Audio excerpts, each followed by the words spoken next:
Hey everyone. I'm Hello. actually logged in as Lauren today. But is there anybody else from the Grin Therapeutics side that I should be looking to move into this presentation Um, side? Russ. Russell Chin should be joining as well. Okay. Oh, there he is.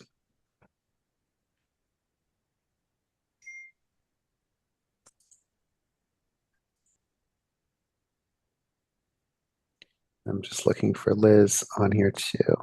There she is.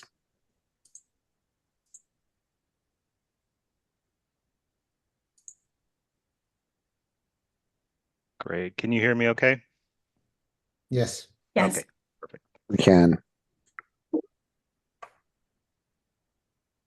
And I actually don't know because I haven't done one of these broadcasts before if people can already hear us or if there's something that I need to do to go live. Um, maybe maybe can attendees let me know if you can hear me? Yeah. Yep, Oh, we sorry. can hear you. So I Attendees. mean, other than in this room, if someone can let me know in the chat. Um,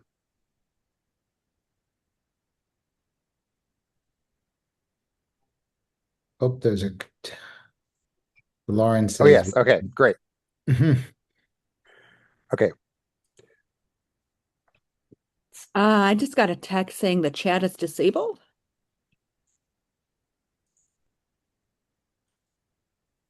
okay.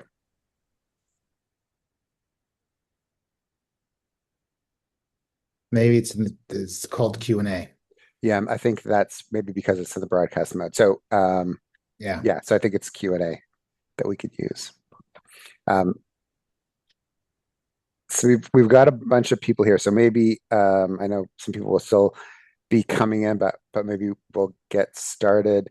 So I think it was 6 years ago. I was at GRIN was just a new organization, and there was a conference in Atlanta, and a European researcher came up to me and um, to Liz too, I think, and said, "Hey, we've got this drug that we think might help, or potential drug that we think might help some of your patients." And that was the first that I'd heard of Radiprodil. And since then, it's something that we've heard about and talked about a lot. And now we're really excited that the phase 3 clinical trial is begun recruiting. And yeah, this is a huge thing for our community that there's potentially uh, a potential drug that could benefit us and would have a designation specifically for GRIN disorder. So we're really excited at Cure GRIN to be here today and co-hosting it with GRIN 2B Foundation. I'm Keith MacArthur. I'm the executive director of Cure GRIN, and I'll turn it over to Liz. Hi, I'm going to be a little brief just because I have a very distressed child in the background, as I'm sure many of you can relate to, and he's about to throw something at me.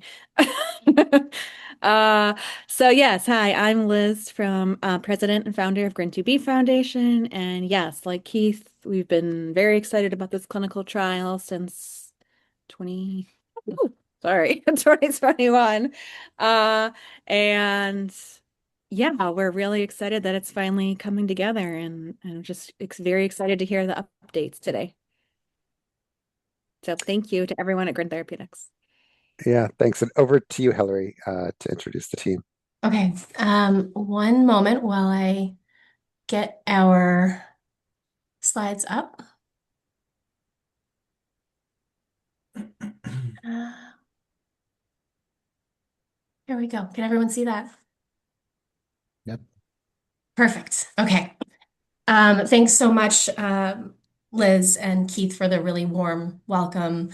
We too are extremely excited to be here today. And after 4 years of working towards this moment. So um, we're here with a presentation today that's entitled Developing Investigational Radiprodil for Targeted Treatment of GRIN-Related Neurodevelopmental Disorder. And we're going to spend a little time today just walking through a couple of topics. We have a full hour, so we're going to take our time, spend a little bit of time on team introductions as well as an introduction to our company for those of you who aren't familiar with us. We're going to spend some time on GRIN-related neurodevelopmental disorder, what it is, as many of you already know, but cover a little bit of the biology and talk about why that matters for the purposes of studying Radiprodil. And we're going to spend time today on the science behind our investigational therapy, which is really tied to GRIN-related neurodevelopmental disorder and the biology behind that. Then we're going to speak a bit about clinical trials and how they work, just so that the community is really well educated about why things work the way that they work. And then we're going to get into our programs, talk about our current and upcoming studies in GRIN-NDD. Finally, we'll pass back to me a little bit to talk about how we can get involved, ways to learn more, connect, and participate if you're interested.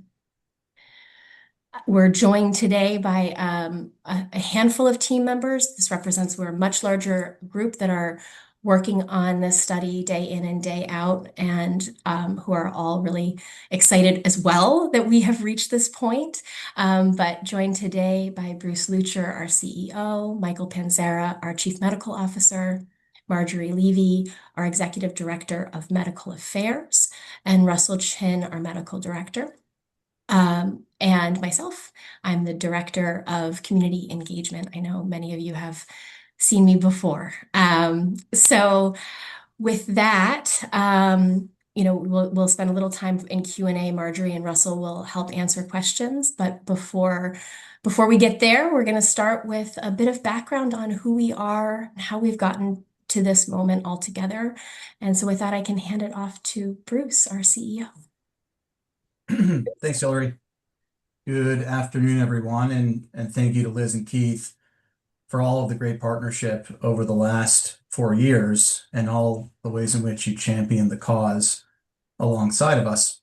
So as Hillary mentioned, we wanted to take just a few moments to give you a better sense of who we are and what our mission is. And if we start at the top, we're advancing a targeted disease-specific treatment for GRIN-NDD. That's different than companies that have pursued DEE therapeutics, developmental epileptic encephalopathy therapeutics, in the past, in that we're targeting underlying disease biology. And we're doing it with a glu-N2B negative allosteric modulator. And by targeting underlying disease biology, you give yourself an opportunity to treat not just the symptoms, carved out symptoms of the disease, like seizures as an example, but treating the overarching disease process. And we think that gives patients and caregivers an opportunity to potentially realize more therapeutic impact. As been mentioned, we're very excited to be progressing into our phase 3 Beeline study. This is a global phase 3 program that we are now initiating after we favorably saw some really compelling data from our phase 1b proof of concept study. That study was called the Honeycomb study. We've talked about that in different forums with patients, caregivers, and advocates over the course of the last year or so, and are thrilled to be in a position where we can now progress the program into this phase 3 study for patients with GRIN-NDD with gain-of-function genetic variants. We had made it a priority for us to treat the broader GRIN-NDD population of patients. While our Honeycomb study and our phase 3 Beeline trial are focused on GRIN gain-of-function patients, we are hard at work in the background, making every effort to determine how Radiprodil can benefit other patients in the community and the sorts of programs that we would run to better understand the community, the journey that patients and families undergo, and the natural history of the disease. But since day one, the community has been at the center of our universe. We have a timeline on the next page, which I'll get to in a moment, that tries to lay that out for you. But we've been very focused on developing a relationship with you all because your experiences, what you deal with on a daily basis, and what you look to the future to hold is critical to the work that we do. We've incorporated every ounce of feedback that we've gotten into our programs, and we're incredibly grateful for the ongoing collaboration with the patient advocacy community. A brief word on Nervati Neurosciences. This is the organization that sits on top of all the things that we do across the neuroscience space. And the good news is that when we do work, we are well capitalized to complete it. As some may know from patient advocacy work, it's not always true that the necessary funding is in place to do right by the program and right by the patients and families. In our case, it is true that we're well capitalized and now are in a position financially where we can execute in the best way for this disease process. Next page. Some of this has been mentioned by Keith and Liz at the top, and Hillary made some comments on it as well. We talked about it at various different conferences like GRIN as an example and GRIN EU over the last many months, but it's always important to revisit the timeline. And it all began in 2019, as Keith mentioned at the top of the call. Coming out of that meeting and all of the great thinking and scientific merit associated with pursuing this disease process with Radiprodil, we formed GRIN in 2021. Just celebrated in September our 4-year anniversary, and over that 4-year period of time, have worked intimately with the community to develop the right studies, design the right studies, and execute on the right studies. So if I skip to the middle of the page, you can see that we've delivered top-line data in the phase 1 honeycomb study. That's what gave us all of the motivation and confidence that we felt we needed to progress into the phase 3 program, which we'll spend most of our time talking about today. We did it through collaboration with the caregiver community, including caregiver surveys and interviews that give us a better sense of what patients and caregivers experience day to day, what patients experience day to day, and what matters most, and incorporate that feedback into our trial design so that we are designing a study that is based on real world experience, which is critical. This study does not exist in a silo. It's attempting to serve the community, knowing what they experience, what you all experience every day is critical to that exercise. We're thrilled to be launching our phase 3 study, the Beeline trial. We have set the table, if you will, for that study to initiate with a lot of momentum. And we're very excited to progress it and enroll it.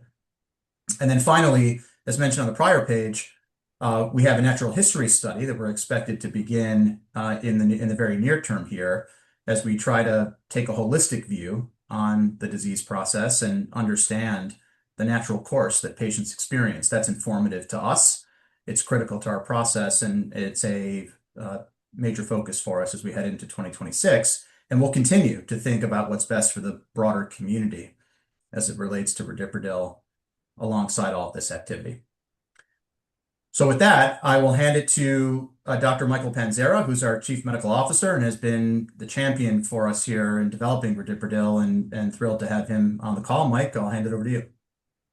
Well, thanks, Bruce, and thank you to Keith and Liz and both organizations for giving us this opportunity to talk about the study that we're in, our program in general. So next, the first couple slides I'm going to spend just a little bit of time on, but one core thing to understand is why study Radiprodil, and I think this relates to NMDA, which is NMDA is a protein, a receptor on the surface of neurons and cells in the nervous system, where it's a critical interaction, a critical receptor to maintain the homeostasis or the balance within the central nervous system.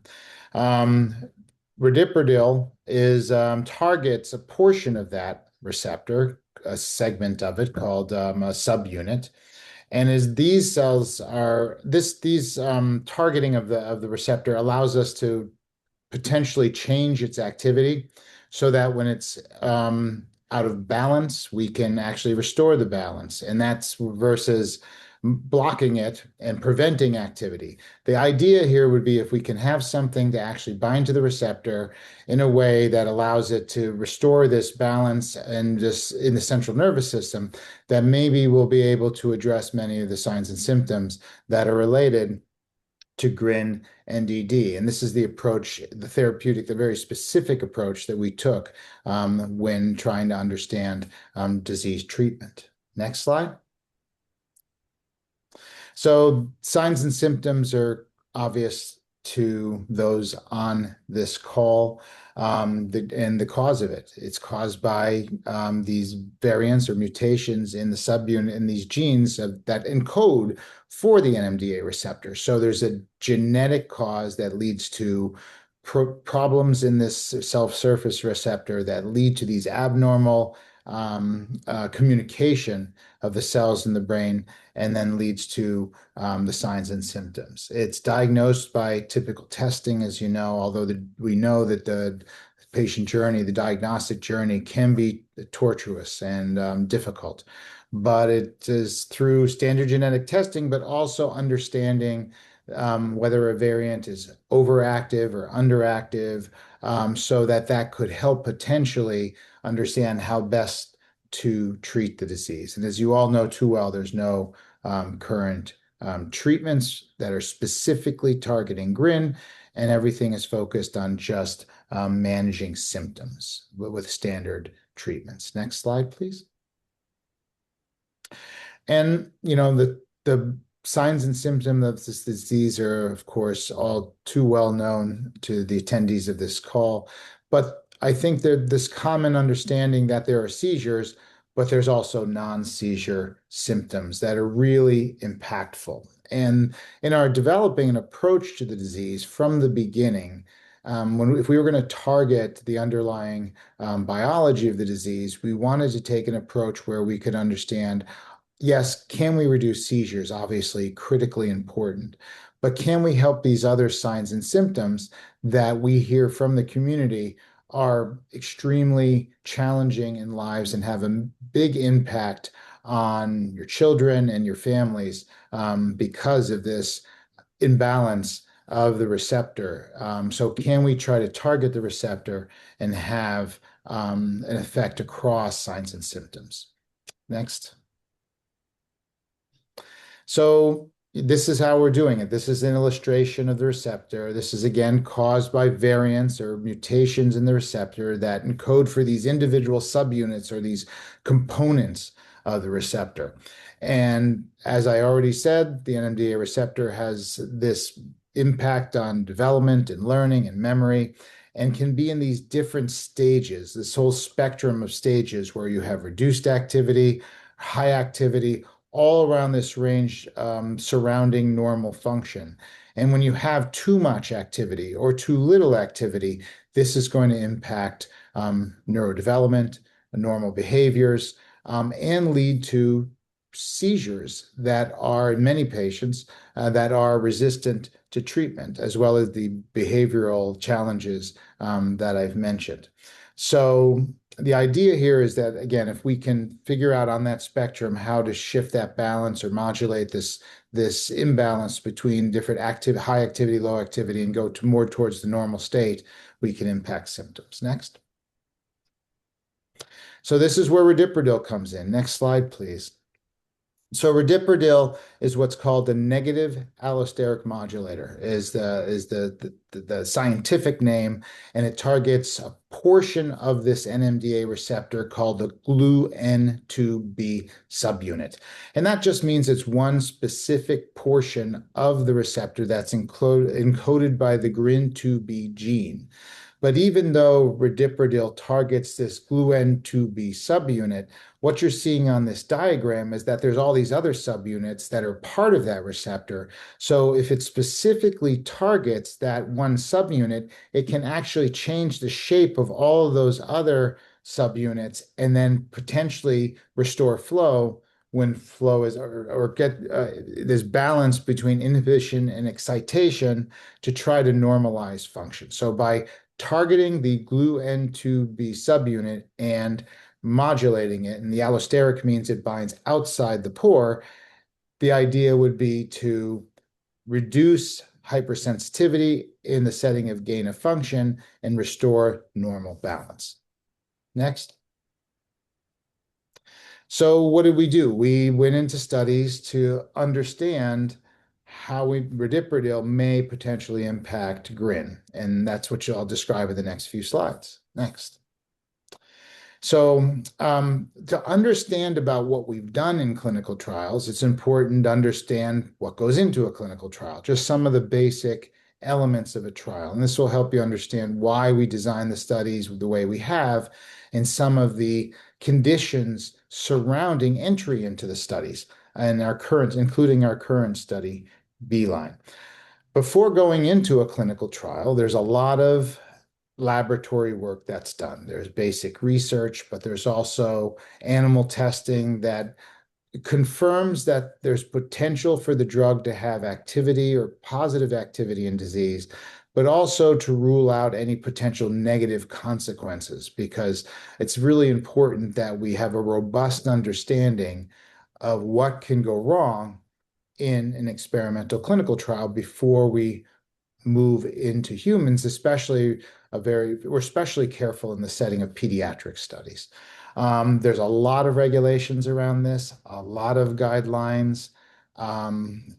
We're extremely heavily regulated industry, as we say, where multiple layers upon layers of regulation are in place to maximize patient safety and minimize unreasonable risks, again, especially in the pediatric population.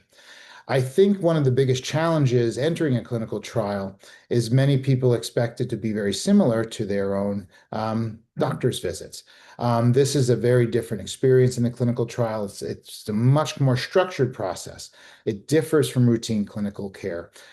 But that could also be a good thing. When you're entering in a clinical trial, you are going to be watched and observed and taken care of probably more intensively than you ever have in your normal clinical care. But that just requires a lot of attention and a lot of activities and a lot of visits and maybe things that are a little bit more than normal. But it's a good thing, because what it's doing is making sure we collect the right information and make sure that participants in the study are kept as safe as possible. Next slide. This slide illustrates the complex partnerships that exist in a clinical trial. We're the sponsor. So when you talk about the company in the trial, GRIN Therapeutics, we are the sponsor. We have the doctors or the investigative sites. This includes the principal investigator, main coordinators, neuropsychologists, a variety of study staff that make that experience at the sites as robust as possible and ensure your safety. They know you, you talk to them, we can't talk to you. That's part of the barrier that exists between the sponsor and the patient and family of the patient. So your connection to us is through your investigator and advocacy groups to some extent, but really the doctor is responsible for managing your care. In fact, it is the doctor who makes all the decisions about whether you can be in the study or not. We set the parameters with FDA in the case of the US and ex-US authorities like the EMA and Europe and PMDA and Japan and all other parts of the world, the characteristics and the rules, if you will, for getting into a study. It's up to the investigators and their sites to make the decisions about whether you can enter the study. And we rely on them and we make sure they're trained appropriately to enable us to do this. Obviously, your participation in the study is critical, and that of your family. It is a family event. We try to make it as comfortable as possible by helping people get to the sites, making sure they have the resources to participate in the study. But again, that happens through the investigative team. And of course, the patient advocacy groups. As you see, we're here talking with you.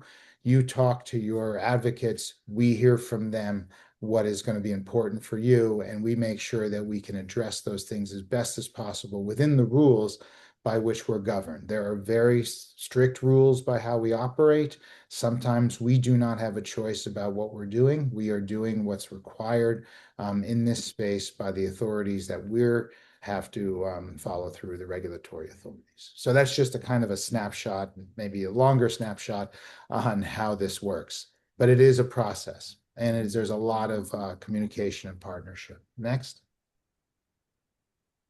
This also shows there's lots of steps along the way. This is the typical way. I mentioned a lot of research. Then there's a lot of these preclinical safety studies, as we call them. They're going to be in animals.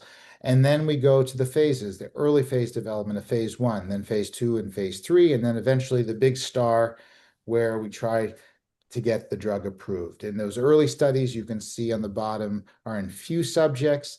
As you get further along, you can add more patients to the study because you understand more about the drug. And then at the end, you get to phase 3 clinical trials, which is that stage which is the most heavily structured study where you've established enough evidence of potential benefit and you understand the risks to design a study that will become the study that supports a investigational drug to become a medicine. Now, this can all get in rare disease and new diseases. Sometimes this gets shuffled about, as you see in the next slide.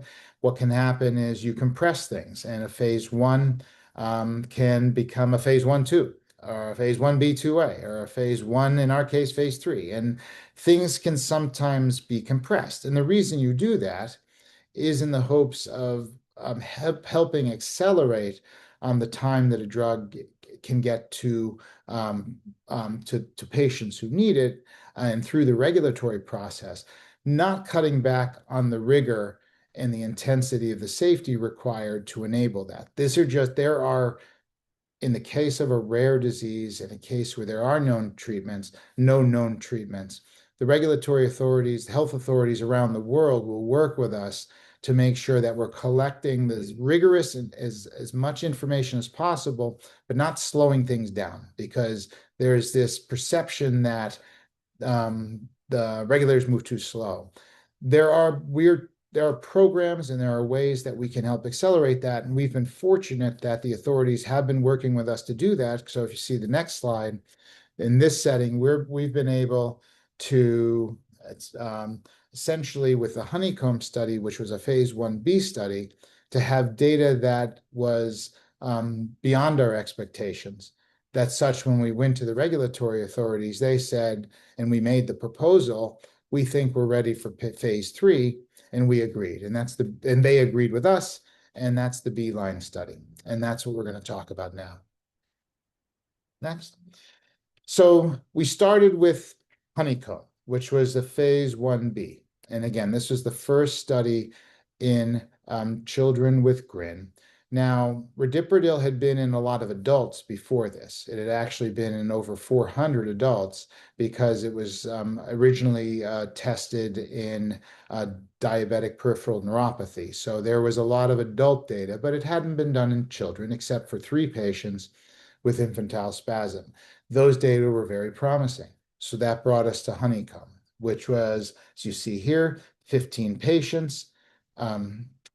Patients entered the study, but uniquely, we did not require that everybody have seizures. We had a cohort, as you see on the bottom, without qualifying seizures, that had people there may have been other manifestations of GRIN, such as behavioral symptoms, that needed treatment, that we allowed into the study, because we felt that if we're going to target the underlying biology of the disease, we want to understand, does it help seizures, and does it help those without seizures? Because we want to make sure that if we're going to develop this the appropriate way, and what we've heard from the community, the appropriate way is to have something for all patients with the gain-of-function variant, that we should understand whether it works in both populations. So that's how the study was done. It was over 8 weeks. As with all phase 1b, a primary endpoint was safety, but we wanted to measure seizure and behavioral symptoms. And we did that with a caregiver and a clinician, global impression of change, and a variety of other measures. Next.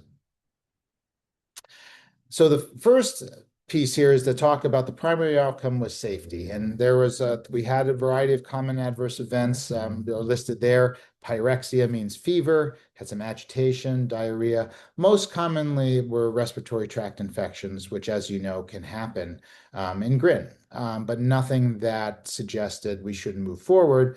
And there were what we call serious adverse events, or adverse events that people ended up being hospitalized for, that were not related to Radiprodil.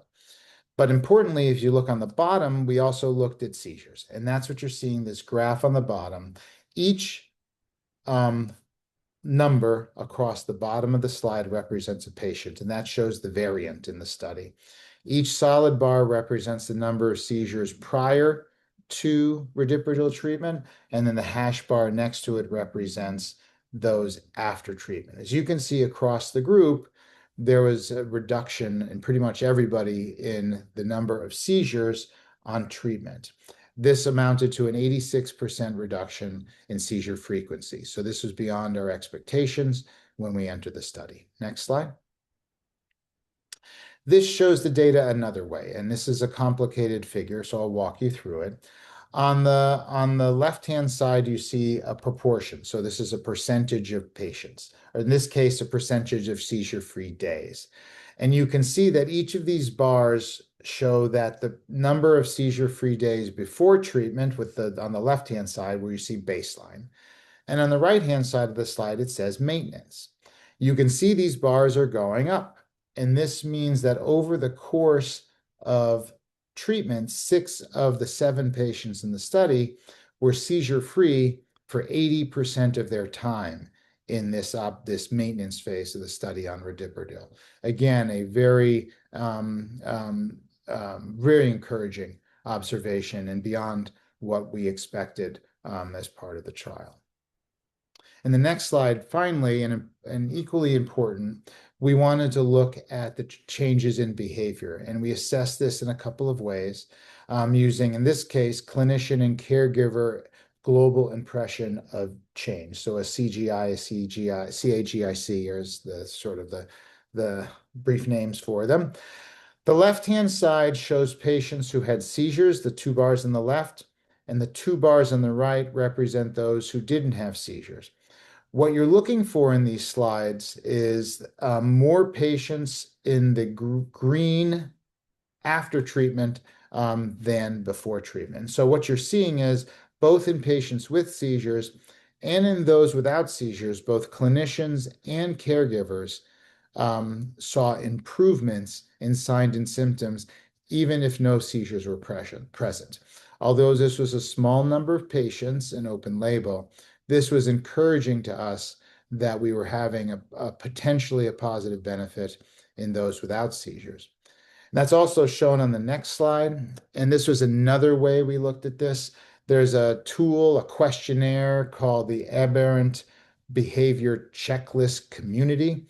And there's a portion of that scale called the Irritability Score that essentially captures most of the signs and symptoms that we hear about are important to treat in GRIN. And what you're seeing here is on the left-hand side, you're seeing a scale that shows the change in that score. And on the bottom part, you're seeing time. So beginning of the study on the left, 6 months into the open label extension on the right.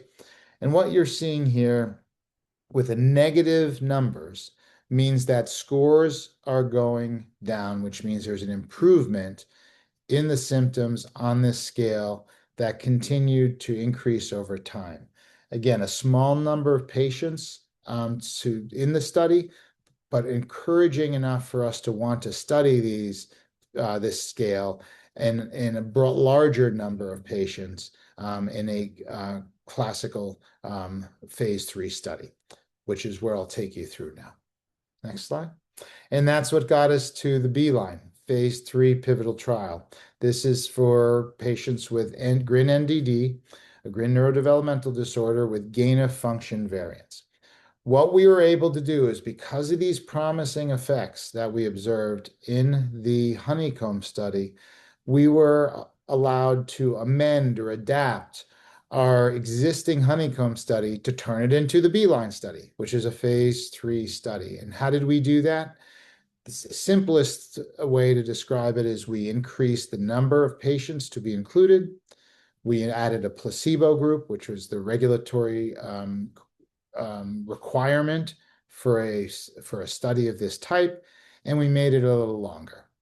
Essentially, that's what we did. So what you're seeing on the top is we again have a seizure cohort qualifying seizure cohort, which means patients have to have at least 4 seizures in a month to get into this cohort, where we have Radiprodil or placebo, and then treatment for 12 weeks in a placebo-controlled portion, and then the availability of open label drug once that portion is done. But if a patient doesn't have 4 qualifying seizures, we have the other cohort. And this is for anybody who has less than 4 qualifying seizures in the month prior to the study, or no seizures at all. And these people will also be randomized to either placebo or Radiprodil. And after a dose escalation phase, enter a maintenance phase of Radiprodil or placebo for 24 weeks, a little longer because it takes more time to see benefit on behavior sometimes. But then, just like in the other cohort, have access to open label Radiprodil. And the open label Radiprodil will be available for people who enter this study out to the time of reimbursement authorization in the countries where they live. So the idea is to have patients come into the trial, study it in a placebo-controlled fashion, and then provide access to Radiprodil if the drug works, which is, again, the big question we're asking by a phase 3 study. If you go to the next slide, this covers some of the criteria for inclusion in the study. Next slide. So we have a broad range here. The previous study was age 6 months to 12 years. Now we're allowing patients in who are as young as 1 month old, but as old as 18, so adults. We're looking for anyone with a GRIN variant, 1, 2A, 2B, or 2D, that is gain of function. And there's a way we assess gain of function by what's an assay, what's called Myers et al., where in the GRIN portal, you'll be able to go to see if you are gain of function. But patients have to know their variant and know their function to get into the study. We have these 2 cohorts. I mentioned the first cohort, 4 countable motor seizures, 1 per week. Also, your children have to have tried at least 2 other treatments before coming into the study. This is, again, a typical requirement of this type of study. And then there's this the cohort where a minimal number of seizures isn't required, and this will be doing a GRIN-specific global impression, as clinician global impression. This was developed specifically using input from the community and it will be measuring the symptoms most important to you. I'll cover that in a moment. And you have to have a certain score on that to come in.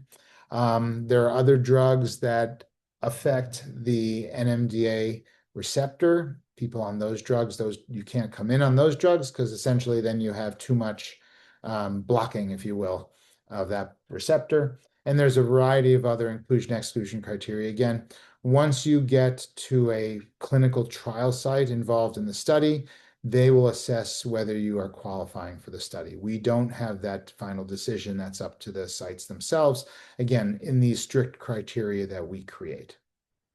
Next. So I mentioned this GRIN NDD specific CGIC. This was early on in the process, and we have to thank Keith and Liz who really helped us with this. We sent out a survey to understand from caregivers what were the symptoms that were most important for us to treat. What would be meaningful to you all in terms of if we could affect certain things, what would you want us to affect? And then we took that information and took some of the folks who agreed to be interviewed, and then we dug into that in an interview and to find out really what would be meaningful here, what would be necessary here. And then we did something called a conceptual model. And all that means is a summary of what's most meaningful to treat and how we want to do it. And then we created this CGI, or this new clinical tool. And the symptoms you're seeing across the bottom are the things that we were told are most important. Can you change communication, either how communication is understood, or how my child communicates with me. Can you affect motor function, like fine motor, meaning how they might pick something up, feed themselves, versus gross motor, like standing and walking. And then behaviors, some of these dysregulated behaviors. Can you help my child and our family manage these behaviors, which can sometimes be difficult? And then what is meaningful? We're going to be measuring all of that, and we'll understand at the end of the study whether Radiprodil can be beneficial in these areas. And this was developed, again, in the collaboration with the community, but we also have alignment with the global regulatory authorities about the importance of this and understanding these symptoms and how we can impact them for the community. Next slide. So this is where we are right now. This is the North America, or the US primarily. These are a variety of sites. You can see there are some sites that are already open for recruitment. There are some sites that are just about to become open, and a few others not quite open yet, but we'll get them there soon. And the idea would be that we're trying to actually also look for potentially other sites. You can see maybe in the Midwest, we might need one or two more. We're trying to do as best we can to enable access to US clinical trial sites, but also create a network where referrals and travel and we will reimburse for travel. We'll help your families get to where they need to be within, if medically appropriate, based on the principal investigators telling us it's safe to travel and participation is okay. We do have to rely on the clinicians you're seeing to be comfortable with enabling travel, but we'll do what we can to provide as much access as possible. And then outside of the US, we have a variety of, we have Europe is going to be coming online, Australia, Japan. The goal is to do a global study so we can recruit. We need 100 patients. So to recruit 100 GRIN patients, so we can understand whether Radiprodil's potential benefit. You can see clinicaltrials.gov in the bottom right-hand corner there. That you go to clinicaltrials.gov, you enter that number or just put in Beeline. You'll be able to see over time as we add sites. That is how sites will be added. They get added to clinicaltrials.gov, and you can see them literally on a monthly basis. So you can keep track of it there. Next slide, please. So in summary, I hope today I've captured that we really are excited about focusing our efforts on this novel approach to treating GRIN, this targeted way of potentially having a disease-modifying effect based on what we know. This NMDA receptor biology and the function of the receptor, we think this is essential in GRIN to enabling us to hopefully have a benefit of the disease, or a favorable benefit with minimal risk. Phase 3 Beeline, it's recruiting. There's a process for you to understand if you're potentially eligible. Hillary will sort of talk about that in a moment.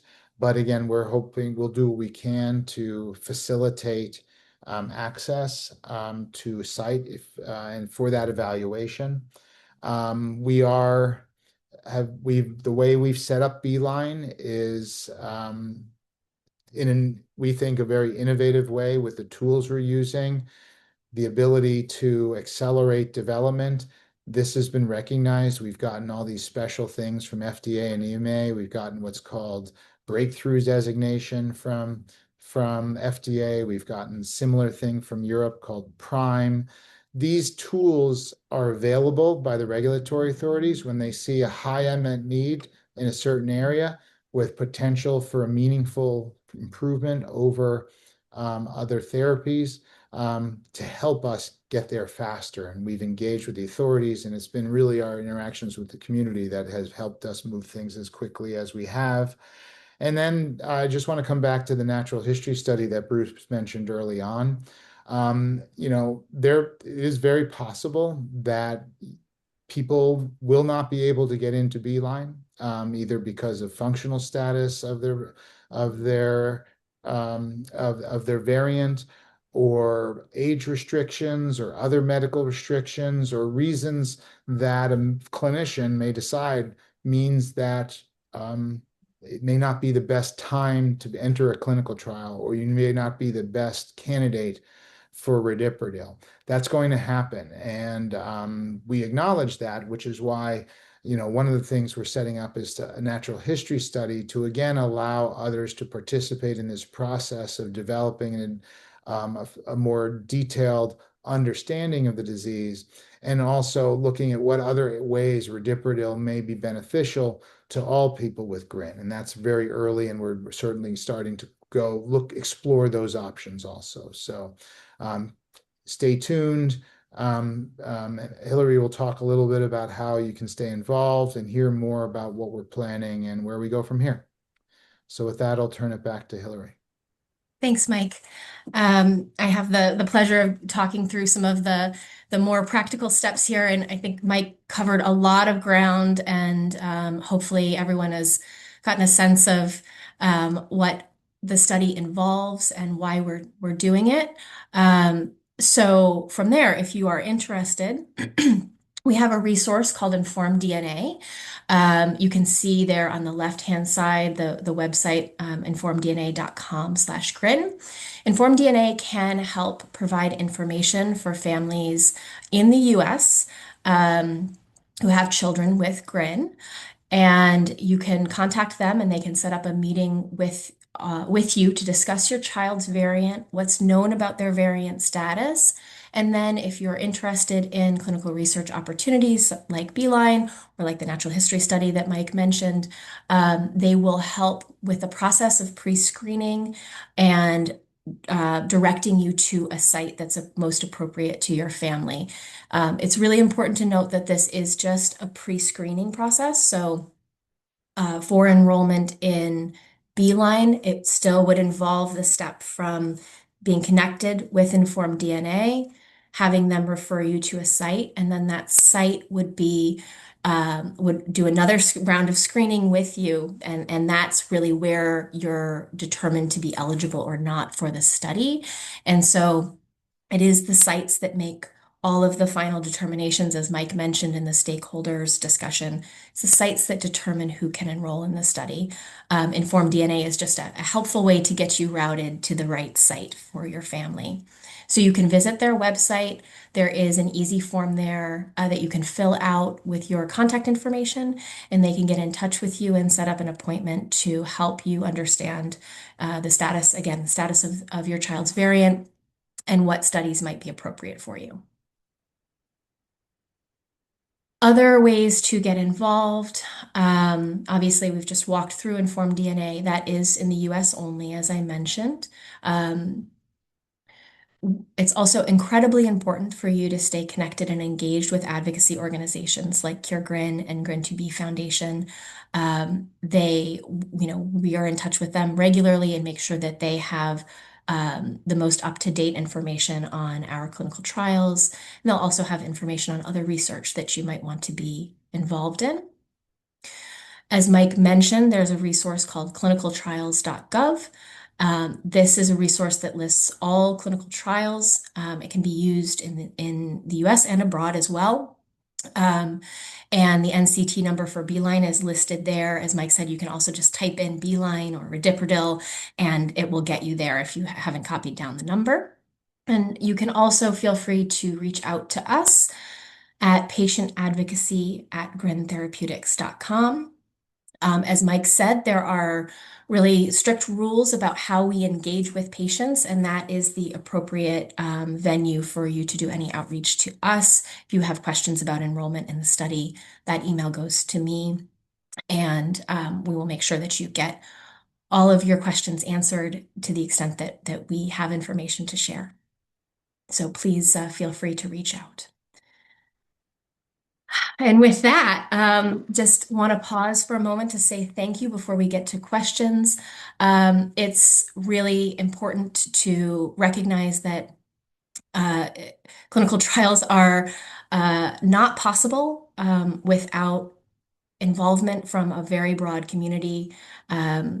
without opportunities like this provided by Cure GRIN and GRIN 2B Foundation to be able to speak to you. So thank you so much for the opportunity to present. Thank you to all of the scientists, collaborators, and investigators that are involved in our studies. Thank you really most of all to the participants in the clinical trial, the Honeycomb clinical trial, and those in all clinical trials. We recognize what a huge lift that is for families, and we appreciate their incredible dedication to advancing the research. And thank you, as always, as we mentioned at the top of this call, 6 years that this conversation started 6 years ago with the GRIN community. Thank you for providing encouragement and support the whole way. Truly appreciate it. And with that, I think we can open for questions. I can stop sharing. Okay.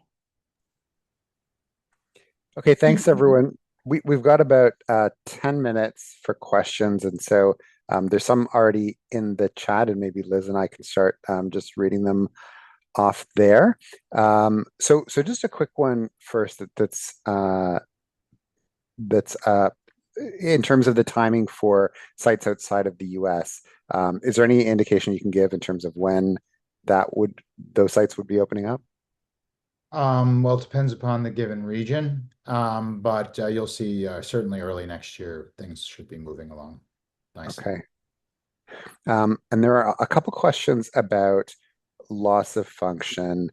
If preclinical loss of function testing proves safe and tolerable, might this be an amendment to the Beeline trial, or would that need to be its own unique trial and protocol? Oh, Has there it sounds like has the, somebody's designing the trial for us out there. So all I would say to that is that obviously if the preclinical study, if preclinical data, which we have early preclinical data that's encouraging, we would anticipate trying to explore what we can do next there. I haven't figured out, we all haven't figured out the specific timing of that, but I can tell you that we are moving as quickly as possible to make sure that we do that in a way like we did the first time around. Make sure we find the right patients, have the right conversations with the regulatory authorities, with the preclinical data we have, and then we'll take the next steps. We will certainly keep everybody posted as we move along. Thanks. Shall I keep going, Liz, or do you want to pick some here? Yeah, I can grab one.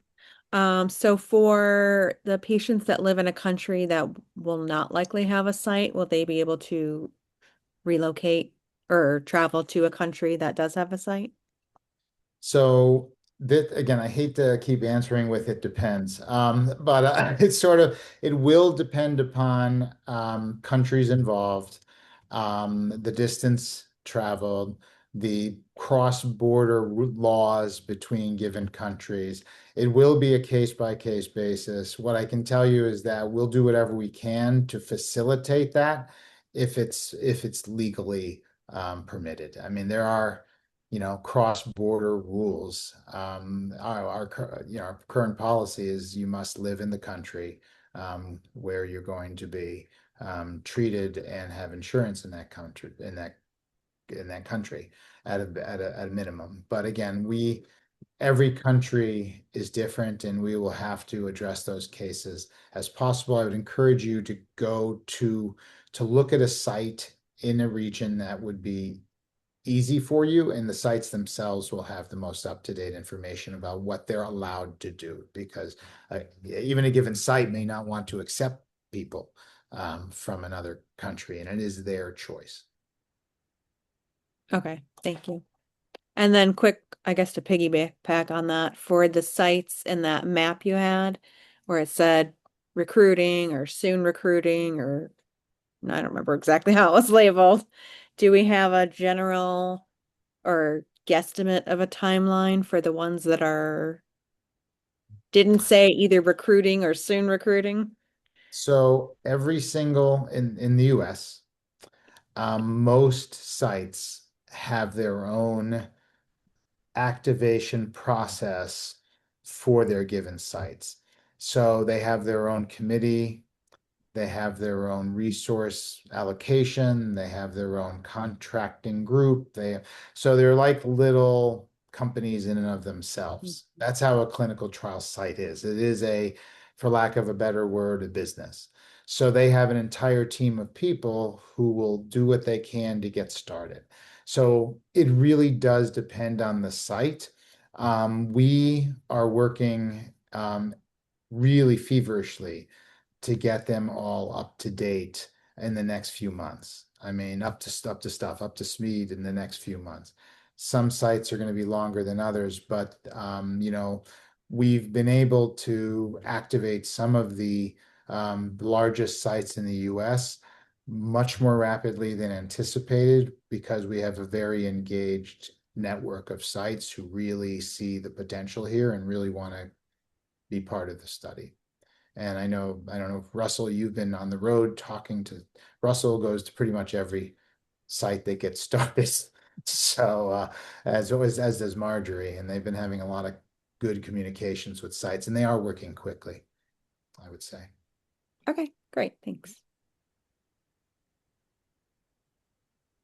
So there's a question here about, and I think, Mike, you did explain this, but maybe just to make it crystal clear in terms of, will every patient in the trial end up receiving the medication at some point?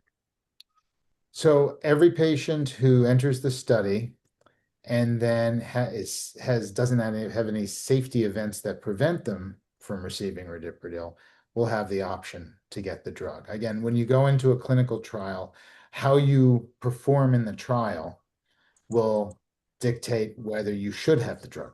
Obviously, if a serious event or something that's related to the drug, it's kind of hard to get the drug later. So I want to be careful about saying a guarantee everybody will have access.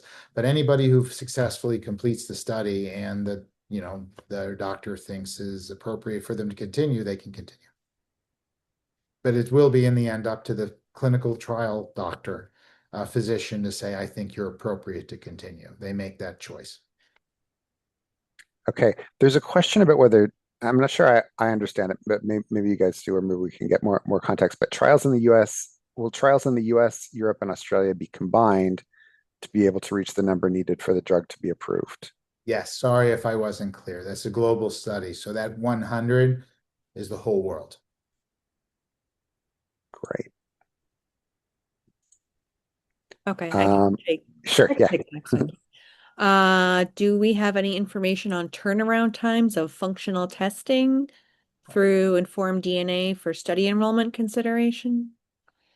So Informed DNA doesn't do the Right. doesn't do the variant testing, just for clarification. Informed DNA will collect from you what your variant is, and then hopefully using what's publicly available through the GRIN portal, be able to direct you in a place where you'll be able to find out your variant status if it's already been characterized.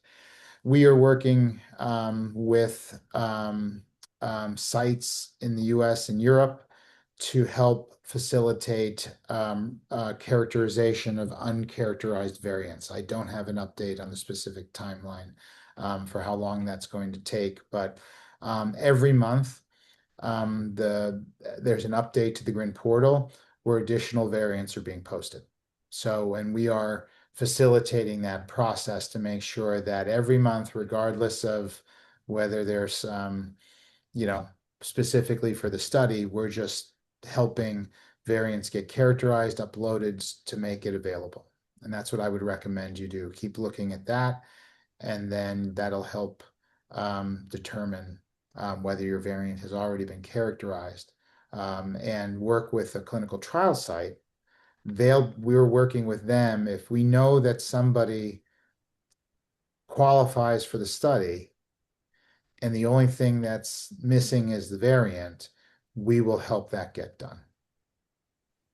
We not that we have much influence, but we can try. But I don't know, Hillary, if you want to add anything to that. Yeah, I just wanted to add also, Mike, that Informed DNA will so when you contact them, they will route the variants that they've collected that have not yet been characterized, just like the sites do, so that they'll be routed through that process. And you can, If the GRIN portal is difficult to navigate, you can call Inform DNA back and they will feed back information directly to you and help walk you through it if it's difficult to manage alone on the GRIN portal as well.